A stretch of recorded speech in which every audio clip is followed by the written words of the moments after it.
Hello guys, good evening আপোনালোকে আজি মই আছো আমাৰ গাঁৱৰ নদী কাষতে যেটো অলপ আজি অফিচৰ পৰা আহিলো আৰু আহি পেলাই ভাবিলো অলপ নদীখনৰ পৰিৱেশটো চাও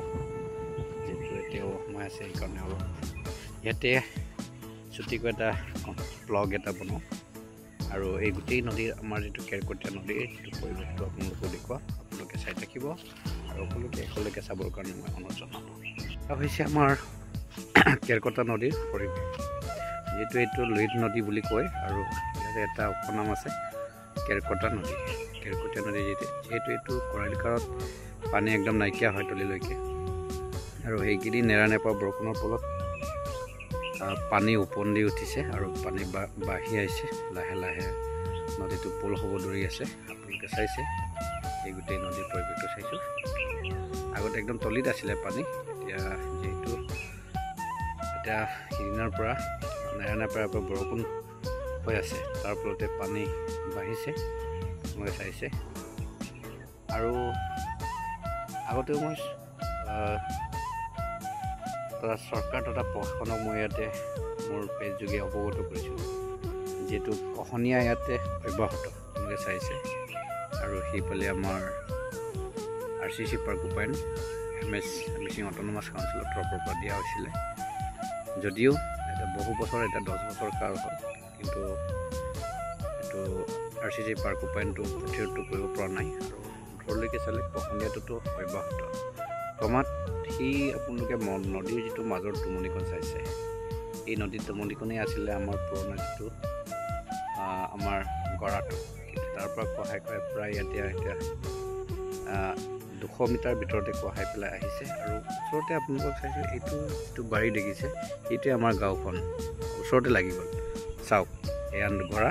এফালে দেখুৱাইছো মই এয়া গাঁও গতিকে বেছি দূৰ নাই মাত্ৰ 30 মিটাৰ পৰা 20 মিটাৰ ভিতৰতে গাঁওখন আছে আৰু প্ৰশাসন এতিয়ালৈকে গুৰুত্ব দিয়া নাই এতিয়া আহিছিলে আমাৰ বৰ্তমান কেন্দ্ৰীয় মন্ত্ৰী কোন আছিলে এজন আহিছিলে মই পাহৰিছো আৰু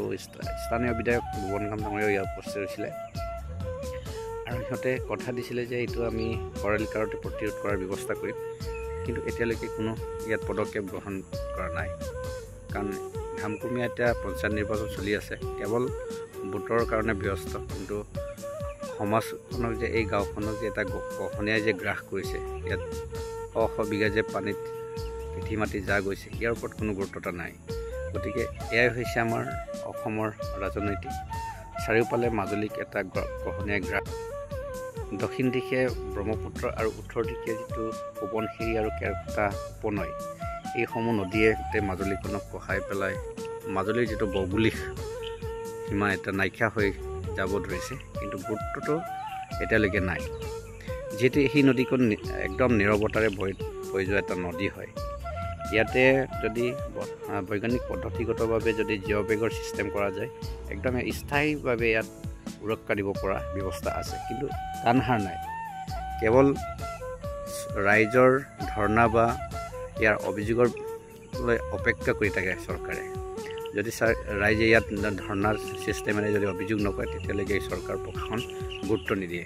গতিকে চাওক এয়া বৰ ভয় লগা এটা পৰিৱেশ হৈ আছে আৰু গাঁওখনটো নিচেই ওচৰত আছে গতিকে বিষয়টো মই দীঘলীয়াকৈ নকলেও সকলোৱে বুজিছে গতিকে ইয়াৰ দ্বাৰাও মই অনুৰোধ কৰিব বিচাৰিছোঁ মাজুলী জিলা প্ৰশাসন দ্বাৰা স্থানীয় বিধায়ক মাননীয় ভুৱনকাম ডাঙৰীয়াক যে আপোনালোকে গুৰুত্ব দিয়ক আৰু সেই গাঁওখনক সুৰক্ষাৰ ব্যৱস্থা কৰক নহ'লে এদিন দুদিন কৰি এই গাঁওখন এসময়ত নিশেষ হৈ যাব যিহেতু ইয়াতে আগতে আছিলে 8 ঘৰমান গৃহস্থ আছিলে কিন্তু ইহঁতে এটা কহনীয়া কবলত পৰি ভিতৰলৈ আহিব লগা হ'ল আৰু এতিয়াও অব্যাহত কহনীয়া হৈ আছে গতিকে সময় থাকোঁতে যদি ব্যৱস্থা নকৰে তেনে এই গাঁওখনো উঠি যাৱাৰ এটা পৰিলক্ষিত হ'ব পালে চাইছে আপোনালোকে এইটো হৈছে উজনি কোলামা এই পাৰটো যেটো নতুনকৈ মাজুলী জিলাত সংলগ্ন হৈছে নহ'লে আগতে এইটো লখিমপুৰ আছিলে এইটো উজনি কোলামা বুলি কয় এইটো আমাৰটো হৈছে মাজুলী কোলামা বৰ্তমান এইকণো মাজুলীলৈ আহি গ'ল যেহেতু গোটেই লুইতকাবুলো আঞ্চলিকখনেই এটা লুইতকাবুলিত এটা সংযুক্ত হৈছে জিলা হিচাপে আৰু এয়া আৰু এই পাৰৰ পৰাই চাইছোঁ এই গোটেই কহনীয়াই আপোনালোকে চাওক এতিয়া ছবিয়ে মিছা নকওঁ, অৱশ্যে মই মিছা কোৱা নহয়। এতিয়া কৰালি কাৰণ এটা ঘাঁহ গজিছে বাৰু, কিন্তু এতিয়া পানী যেতিয়া উফন্দি উঠিব গড়ালৈকে ভৰ্তি হ'ব, লাহে লাহে খহনীয়াই গ্ৰাস কৰিব আৰু নিচেই কাষতে লাগি থকা গাঁওখনক যেন এদিন খহনীয়াই নিশেষ কৰি পেলাব, এনেকুৱা এটা অনুমান হৈছে। গতিকে ইয়াতে মই মিচিনে অট'নমাছ কাউন্সিলকো আমি মাতি আনি অৱগত কৰাইছিলোঁ আৰু ইহঁতে কথা দিছিলে যে খৰালি কালত এইটো ব্যৱস্থা কৰা হ'ব, কিন্তু ইহঁতৰো কোনো এতিয়া গুৰুত্বহীন